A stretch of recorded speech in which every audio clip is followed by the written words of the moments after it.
Hi everyone, this is Ajita. और हम लोग आज क्या पढ़ने वाले हैं, तो हम हमारा क्लास 10 हिस्ट्री का जो फर्स्ट चैप्टर है उसका आज टॉपिक पढ़ने वाले हैं 1848 रिवोल्यूशन ऑफ लिबरल्स। 1848 में जो लिबरल्स की रिवोल्यूशन हुई थी, रिवोल्ट हुआ था, उसके बारे में यहाँ पे हम लोग पढ़ने वाले हैं। अब इससे पहले कनेक्ट कर लेते हैं कि हमने पिछले वीडियो में जो पढ़ा था वो कैसे कनेक्टेड है। तो पिछले वीडियो में क्या था कि हमने देखा कि किस तरह से जो फ्रांस में कॉन्स्टिट्यूशनल मोनार्की चल रही थी, लुइस फिलिप जिसको संभाले हुए थे, उसको किस तरह से जो पुअर्स थे वहाँ पे, जो गरीब लोग थे, मतलब जो हंगर हार्डशिप जिनको हो रही थी, जो बहुत ज़्यादा परेशान थे, खाने पीने को जिनको नहीं मिल रहा था, उन लोगों ने क्या किया कि वो सब रोड पे आ गए थे, है ना। रोड पे आ गए, रिवोल्ट किया और इतना भयंकर रिवोल्ट कर दिया कि जो लुइस फिलिप थे उनको कंट्री छोड़ के भागना पड़ा, है ना। ये हम लोगों ने हमारा देखा पिछले वीडियो में। तो अभी क्या है इसमें, The parallel to the revolt of the poors in the year 1848, a revolution led by the educated middle classes in areas such as Germany, Italy, Poland and Austro-Hungarian Empire। ठीक है, क्या था, देखो जो रिवोल्ट ऑफ पुअर्स इसको बोला गया है, जो प्रीवियस टॉपिक में पढ़ा था, हंगर हार्डशिप वाला, ठीक है। उसमें क्या था, उसमें जो लोग रिवोल्ट कर रहे थे वो कैसे लोग थे, तो वो गरीब लोग थे, है ना, जिनके पास जो मतलब वही थर्ड क्लास के, जो थर्ड स्टेट के सबसे गरीब वाले लोग थे, उनके बारे में उन्होंने वो रिवोल्ट किया था, है ना, जिसकी वजह से लुइस फिलिप को भागना पड़ा। तो इन्हीं के पैरेलल में और क्या हुआ, इनके पैरेलल में क्या हुआ, ये जो हुआ ये कहाँ पे हुआ, तो ये फ्रांस में हुआ। अब फ्रांस में हुआ तो उसका एक स्टेटमेंट था ड्यूक मैटनिक का कि when France sneezes the rest of Europe catches cold. तो जब यहाँ पे कोई चेंज आया, कोई बदलाव आया, उसका इम्पैक्ट जो है वो पूरे यूरोप में देखा गया, है ना। तो जो रेस्ट ऑफ यूरोपियन कंट्रीज थी, जैसे कि जर्मनी, इटली, पोलैंड और ये ऑस्ट्रो हंगरियन एम्पायर, इन सब एरियाज में भी क्या देखा गया कि अब लोग जो है क्या करने लगे, तो यहाँ पे पुअर्स ने नहीं बल्कि एजुकेटेड मिडिल क्लास के लोगों ने यहाँ पे क्या किया, एक रिवोल्ट को लीड किया, है ना। मतलब इन लोगों ने भी रिवोल्ट करने के लिए या रिवोल्ट करने के लिए ये लोग भी आगे आ गए। ये सारी कंट्रीज भी, यहाँ कंट्रीज नहीं थी तब, ठीक है, ये सब एम्पायर्स हुआ करते थे। तो यहाँ भी लोग जो है आगे आ गए, और जो लोग आगे आए वो पुअर्स नहीं थे बल्कि वो कैसे लोग थे, एजुकेटेड मिडिल क्लास के लोग थे, ठीक है। भाई फ्रांस में जो हुआ वो किसने किया, तो वो किया पुअर्स ने, गरीबों ने, है ना, जो परेशान थे। उनके रिवोल्ट के पीछे का रीज़न था कि वो बहुत ज़्यादा परेशान थे, उनको खाने पीने की चीज़ें अवेलेबल नहीं हो रही थी। अब यहाँ पे क्या था कि ये लोग जो करेंगे रिवोल्ट, वो क्यों करेंगे, ये करेंगे अपने विचारों की वजह से, क्योंकि जो फ्रेंच रेवोल्यूशन आई थी उसका जो मूल मंत्र था वो क्या था, इक्वालिटी फ्रेटर्निटी वाला, है ना, कि मतलब सभी को इक्वालिटी मिले, सभी को फ्रेटर्निटी मिले, तो ये सारा चीज़ें, लिबर्टी मिले सभी को।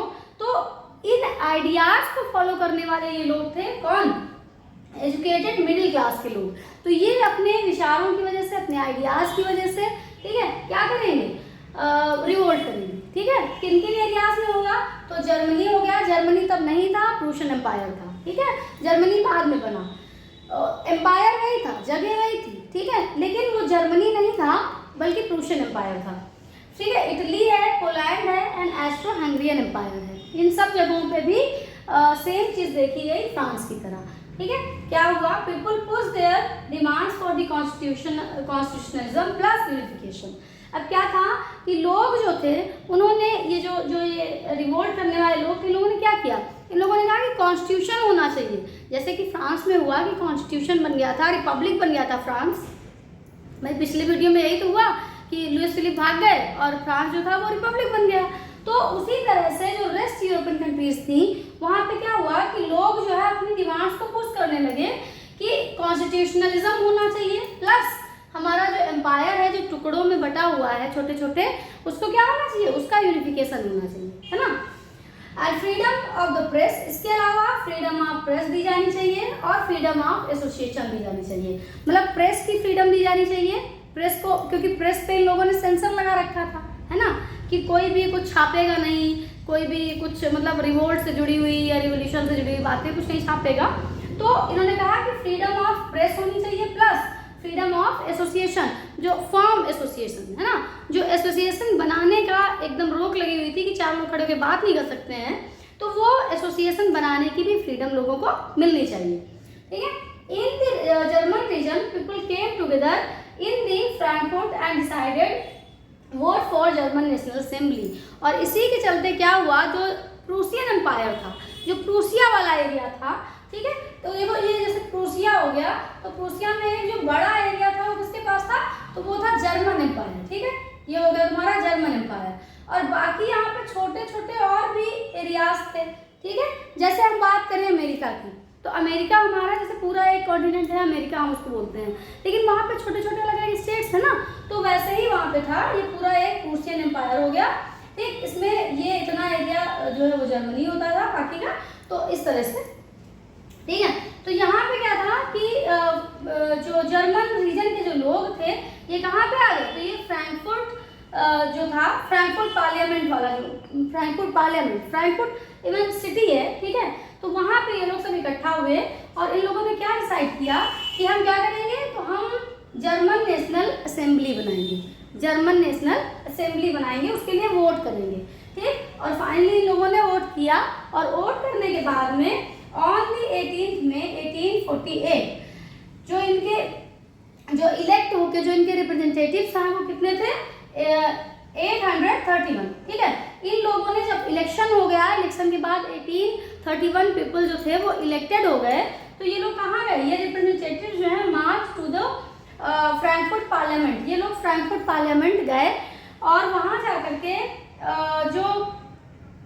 जो इनका ये जो जगह थी, जगह का नाम क्या था, church of Saint Paul, church of Saint Paul में ये सब गैदर्ड हुए, इकट्ठा हुए और इन लोगों ने वहाँ बैठ के क्या किया, जब रिप्रेजेंटेटिव्स वहाँ पे इकट्ठा हो गए, जाके बैठ गए, अपना अपना प्लेस ले लिया इन लोगों ने चर्च में जा करके, तो इन लोगों ने क्या किया, इन लोगों ने कॉन्स्टिट्यूशन बनाया, सबसे पहले कॉन्स्टिट्यूशन बनाया और कॉन्स्टिट्यूशन बनाने के बाद उसको लेके गए किसके पास, गए लेके फ्रेडरिक विलियम के पास, जो कहाँ के थे, जो किंग थे प्रूसिया के, जो प्रूसिया के किंग थे, ठीक है। जो ये जो एरिया था इसके जो प्रूसिया के जो किंग थे, ठीक है, मतलब इसको प्रूसिया, पूरे जर्मन जो पूरा एरिया था, इसको जो प्रूसियन एम्पायर था वो क्या कर रहा था, जो वही उसको रिप्रेजेंट करता था, ठीक है। तो ये किंग के पास गए, फ्रेडरिक विलियम के पास, और फ्रेडरिक विलियम फोर्थ के पास में गए कि ये भाई हमने कॉन्स्टिट्यूशन बनाया है, आप अपनी पावर जो है इस कॉन्स्टिट्यूशन के अकॉर्डिंग लिमिट कर लीजिए, मतलब आप इसको मान लीजिए कॉन्स्टिट्यूशन को।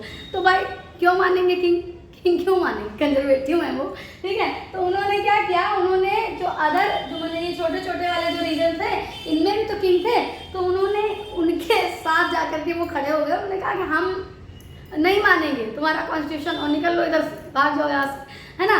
और उन्होंने जो है इन सबको क्या कर दिया, रिजेक्ट कर दिया कॉन्स्टिट्यूशन, जो ये लोग कॉन्स्टिट्यूशन लेके गए थे, इनका जो ऑफर दिया इन्होंने कि भाई तुम बन जाओ, किंग बन जाओ, लेकिन कॉन्स्टिट्यूशनल मोनार्क बनो, ठीक। तो उन्होंने उसको सीधे सीधे तौर पर रिजेक्ट कर दिया, मना कर दिया, है ना।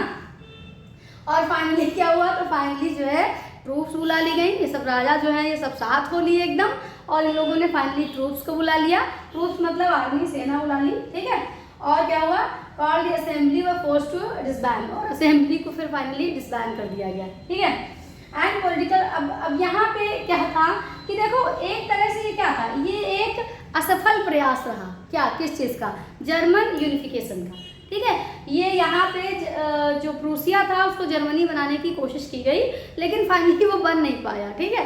जो नेक्स्ट वीडियो हमारा होगा उसमें जर्मनी बन जाएगा, मेकिंग ऑफ जर्मनी हमारा अगला टॉपिक है, ठीक है। तो उसमें हम जर्मनी को जर्मनी बना के मानेंगे, ठीक है। फिलहाल यहाँ पे क्या था, यहाँ पे इन लोगों ने कोशिश की प्रूसिया को जर्मनी में कन्वर्ट करने की, लेकिन नहीं कर पाए, क्योंकि यहाँ पे फिर एक बार मोनार्क जो थे, वो जो कंजर्वेटिव ऑर्डर था वो इकट्ठा हो गया और उसने जो है इन लोगों का जो ऑफर था उसको क्या किया, टुकरा दिया, है ना। तो ये तो हमारा जो टॉपिक था वो हो गया। इसके बाद क्या है, तो यहाँ पॉलिटिकल राइट्स टू वुमेन, अगर हम फ्रांस की बात करें या जो यूरोपियन कंट्रीज हैं वहाँ की बात करें, तो फीमेल्स को इन लोगों ने वोटिंग राइट नहीं दी, ठीक है। अभी फ्रांस में तो बहुत बाद में दिया गया है वोटिंग राइट, ठीक है। तो यहाँ पे क्या, ये हमेशा क्या रहा, कंट्रोवर्शियल रहा। अब यहाँ पे जब ये जो लोग थे ऑन दी 18 मई 18 में 1848 वाला जो दिन था जब ये लोग सेंट पॉल चर्च में इकट्ठा हुए, जो लिबरल रिप्रेजेंटेटिव्स थे, तो वहाँ पे तब फीमेल्स का क्या रोल था। तो फीमेल्स जो है बेचारी सिर्फ पीछे गैलरी में खड़े होके ऑब्जर्व कर रही थी कि हो क्या रहा है। सेंट पॉल चर्च जो था वहाँ पे क्या कर रहे हैं लोग, कैसे कॉन्स्टिट्यूशन बना रहे हैं, वो सिर्फ ऑब्जर्व कर रही थी। उनको मतलब बैठने की भी जगह जो है वो नहीं दी गई थी फीमेल्स को, मतलब फीमेल्स का रोल इतना था। जबकि फीमेल्स जो हैं उन्होंने जो भी रिवोल्यूशन होता था, रिवोल्ट होता था, उसमें वो सब बढ़ चढ़ के हिस्सा लेती थी, ठीक है, मतलब पूरा उनका कंट्रीब्यूशन होता था, पूरा पार्टिसिपेशन होता था। लेकिन फिर भी उनको जो है पार्लियामेंट में जगह जो है वो नहीं मिली थी, इवन वोटिंग राइट नहीं मिला था, तो पार्लियामेंट की जगह की तो बात ही छोड़ दीजिए, है ना। तो इस तरह से मतलब फीमेल्स को कोई रोल विशेष नहीं था। रिवोल्ट में था लेकिन कॉन्स्टिट्यूशन फ्रेमिंग में नहीं था, ठीक है। अब इसके बाद क्या है, तो इसके बाद ये है कि जो यूरोपियन कंट्रीज़ हैं, अब जब ये इतना इन्होंने कर दिया तो कंजर्वेटिव रिजीम जो था उसको ये समझ आ गया था कि लोग जो हैं अब हमारा जो मोनार्कल सिस्टम है वो ज़्यादा दिन चलने वाला नहीं है। तो उन्होंने क्या किया, उन्होंने अपनी तरफ से चीज़ों को लिबरलाइज करना स्टार्ट कर दिया। जो मोनार्क थे, जो कंजर्वेटिव्स थे, उन्होंने काफ़ी सारी चीज़ों को मतलब चाहे वो हंगेरियन एम्पायर हो, हैम्सबर्ग हो, या कई सारी जगहों पे देखा गया कि मतलब ये लोग जो थे, लोगों का एंगर देखते हुए, लोगों का हौसला देखते हुए, लोग जिस तरह से कॉन्स्टिट्यूशन बना रहे थे, जैसा इलेक्शन करे दे रहे थे, है ना, तो इन सारी चीज़ों को देखते हुए इन्होंने क्या मतलब जो मोनार्क थी वो समझ चुके थे कि अब हमारा ये सब ज़्यादा दिन चलने वाला नहीं है, ओल्ड रिजीम जो है ये सिस्टम ज़्यादा दिन चलने वाला नहीं है। तो इसलिए उन्होंने क्या किया, उन्होंने खुद अपनी तरफ से ही आगे आकर के चीज़ों को लिबरलाइज करना स्टार्ट कर दिया था, ठीक है। तो ये था हमारा जो आज का टॉपिक था, ये यहाँ पे कंप्लीट होता है। और नेक्स्ट जो हमारा टॉपिक है वो है मेकिंग ऑफ जर्मनी, जो कि हम नेक्स्ट वीडियो में करेंगे, और जर्मनी को जर्मनी बना के ही मानेंगे, मतलब प्रूसिया को जर्मनी बना के मानेंगे, ठीक है। तो please keep watching, like and subscribe the video. Thank you very much.